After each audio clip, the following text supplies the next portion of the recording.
There's no feeling more intense than starting over. If you deleted your homework the day before it was due, as I have, or if you left your wallet at home and you have to go back after spending an hour in the commute. If you won some money at the casino and then put all your winnings on red but it came up black. If you got your best shirt dry cleaned before a wedding and then immediately dropped food on it. If you won an argument with a friend and then later discovered that they just returned to their original view. Starting over is harder than starting up. If you're not ready for that, like if you've already had a bad day, then what you're about to go through might be too much. Feel free to go away and come back. I'll be here. Alright, thanks for coming with me on this trip. I'll understand if you have to take a break at any point. Just find a safe place to stop and quit the game. And don't worry, I'll save your progress, always, even your mistakes.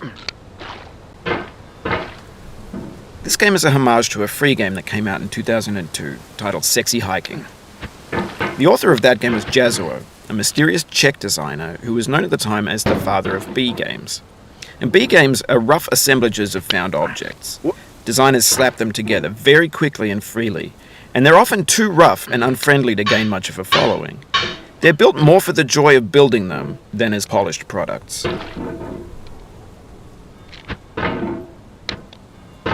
In a certain way, Sexy Hiking is the perfect embodiment of a B game. It's built almost entirely out of found and recycled parts, and it's one of the most unusual and unfriendly games of its time. In it, your task is simply to drag yourself up a mountain with a hammer. And that act of climbing, in the digital world or in real life, has certain essential properties that give the game its flavor. No amount of forward progress is guaranteed. Some cliffs are too sheer or too slippery. And the player is constantly, unremittingly in danger of falling and losing everything. Anyway, when you start Sexy Hiking, you're standing next to this dead tree that blocks the way to the entire rest of the game. It might take you an hour to get over that tree, and a lot of people never got past it. You prod and you poke at it, exploring the limits of your reach and your strength, trying to find a way up and over. And there's a sense of truth in that lack of compromise. Most obstacles in video game worlds are fake. You can be completely confident in your ability to get through them once you have the correct method or the correct equipment or just by spending enough time. In that sense, every pixelated obstacle in Sexy Hiking is real. The obstacles in Sexy Hiking are unyielding, and that makes the game uniquely frustrating. But I'm not sure Jazuo intended to make a frustrating game. The frustration is just essential to the act of climbing, and it's authentic to the process of building a game about climbing. A funny thing happened to me as I was building this mountain. I'd have an idea for a new obstacle, and I'd build it, test it, and it would usually turn out to be unreasonably hard. But I couldn't bring myself to make it easier. It already felt like my inability to get past the new obstacle was my fault, as a player rather than as a builder. Imaginary mountains build themselves from our efforts to climb them, and it's our repeated attempts to reach the summit that turns those mountains into something real. When you're building a video game world, you're building with ideas, and that can be like working with quickset cement. You mold your ideas into a certain shape that can be played with, and in the process of playing with them, they begin to harden and set until they're immutable, like rock. And at that point, you can't change the world. Not without breaking it into pieces and starting fresh with new ideas.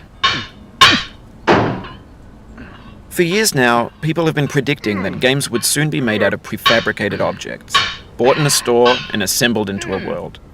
And for the most part, that hasn't happened, because the objects in the stores are trash. I don't mean they look bad or that they're badly made, although a lot of them are. I mean they're trash in the way that food becomes trash as soon as you put it in the sink. Things are made to be consumed and used in a certain context, and once the moment is gone, they transform into garbage. In the context of technology, those moments pass by in seconds.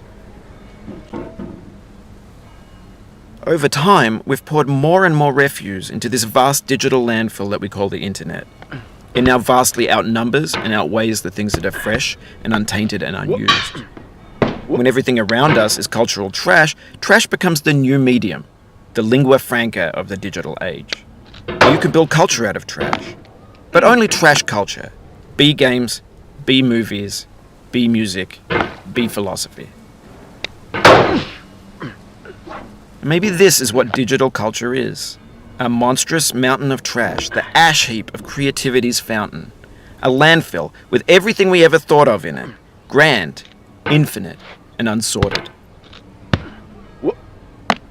There's 3D models of breakfast, Gen X's fanfic novels, scan magazines, green screen Shia LaBeouf, banned snuff scenes on LiveLeak.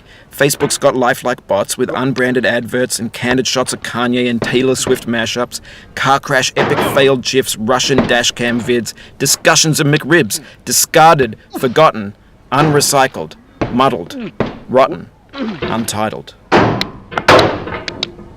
Everything's fresh for about 6 seconds, until some newer thing beckons, and we hit refresh. And there's years of persevering, disappearing into the pile, out of style, out of sight.